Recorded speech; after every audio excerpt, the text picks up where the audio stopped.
no Pius Suter for a second straight day. What can you tell us about the evaluation that went on? Yeah, day-to-day upper body right now.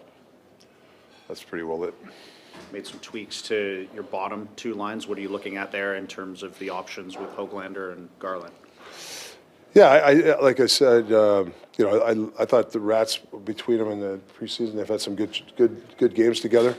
Another good practice. I thought, I think Gar's a good job of kind of making that line go, and they were good today. So yeah, we'll see if they play on Friday, but. Then getting Teddy back in the mix is big for us. You talked yesterday about some hard decisions. How much Yeah. more difficult could the decisions that are still to come be? Yeah, I mean, I'll talk to Pastor and Jim the next couple of days. We're going to have to, there's some decisions you got to make. Who's staying? I'm not sure if with the waiver thing, all that. That's something that we got to discuss.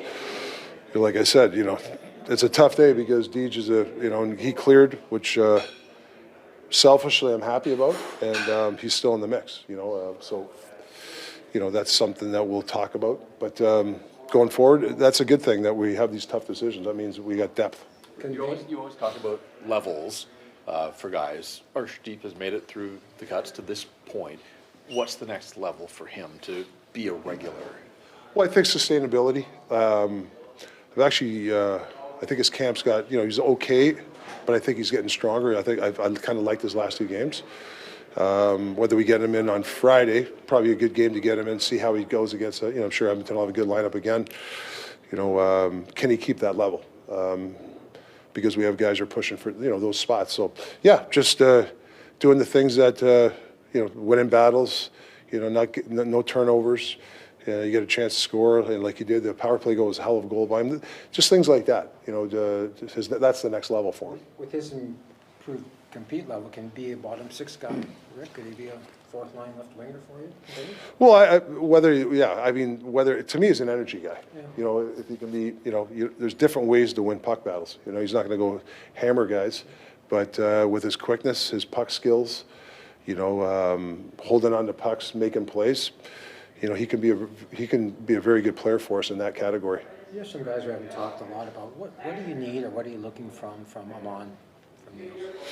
Well, I think he's a really good penalty killer. I've actually thought he played really well in Edmonton. Okay. But Am's the same as everybody. You gotta string some games together. You can't have a good game and then kind of fall off. And that's the hard part of the NHL, being a regular, is being the sustainability. It's hard to do. But he's. I thought like the same thing with Baines. I liked his game last game. So so he's fighting for positions. We know what he is, and he wants to improve. Does that apply to Carlson too? I mean, he's down in Abbey, but a couple of years he got a really long look in the preseason, but he hasn't stuck. No, but he's sticky. He's a first call up guy. Yeah. He could have easily stayed, and Baines could have. They were fighting for the job. Righty lefty thing. I mean, there's a lot of factors to that, but he's close. But the same thing. Can he sustain it? You've talked so much about Ratu, but his ability to win face-offs in a fairly consistent manner. How does that improve his chances? Well, on the right dot, is something that.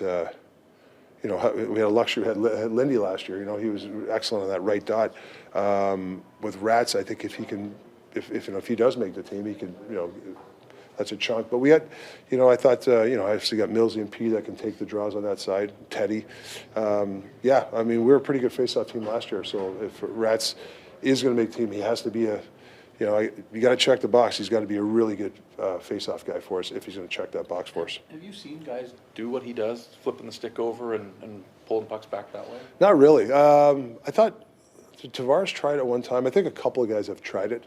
But yeah, it's an art, and you do get a little more strength on that technique.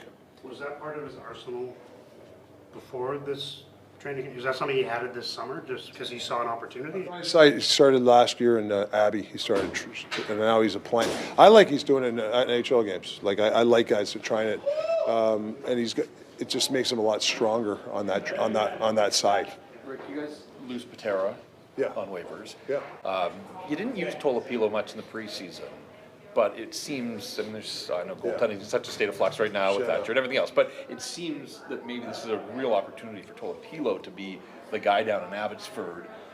Organizationally, like, I know you say you defer to others, but like, are you guys, how high are you on Tolopilo? Well, he's got all the attributes, right? He's big, he moves well. I think the next level for him is, the professional part, I thought he had an okay camp. I think he's got to really now to the next level, Watch a Thatcher Demko, how he works out and how he applies himself, even a Lankin and Seeloffs. Those guys work really hard. So I'm not saying he's not working. I think he's just got to get to that professional level where he's got to really get dialed in. He's going to have a chance down in Abbotsford to play, a bunch of games here. So I'd like to see how he handles that. We just saw Dakota Joshua just pop his head out there today. What's it like? We know we don't have a timeline for him, but just to have him around the guys. Yeah, I mean, he's just, I want him around. Like, like I said, he'll be coming on the trip with us.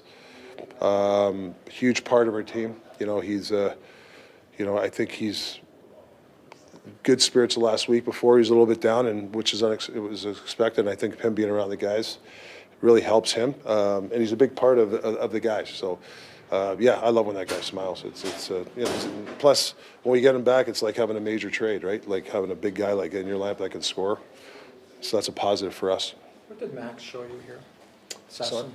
Yeah, you know what? I think it's unfair because I thought he had a good camp and he played I think he played 5 and 7 nights.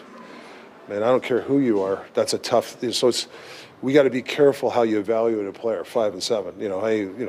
The fourth game, I didn't think he moved. You talk like you're going, hang on a second, he played 5 and 7. I thought he handled himself really well. I think he's really upped himself on the depth of the organization. And if we run into problems, I think, even Smith, same thing, and Tyler Mueller, those guys going down to Abbotsford and getting a lot of ice time, I'm not sure we'd be afraid to call a guy up if we needed those guys. So I think that's a big positive for those guys. Yeah, it's been good. I mean, I think it's been a couple weeks total of skating with guys out there. So feeling good. I think things are going pretty well. Better week to week, day to day. So it's been pretty good progress. Do you expect to be able to play Friday? Do you hope to be able to play Friday? Yeah, we'll see. I mean, probably not just up to me, but kind of a collective decision. And we'll see how it goes. Did you tweak something? What? Did you tweak something? What? Don't you forget about me.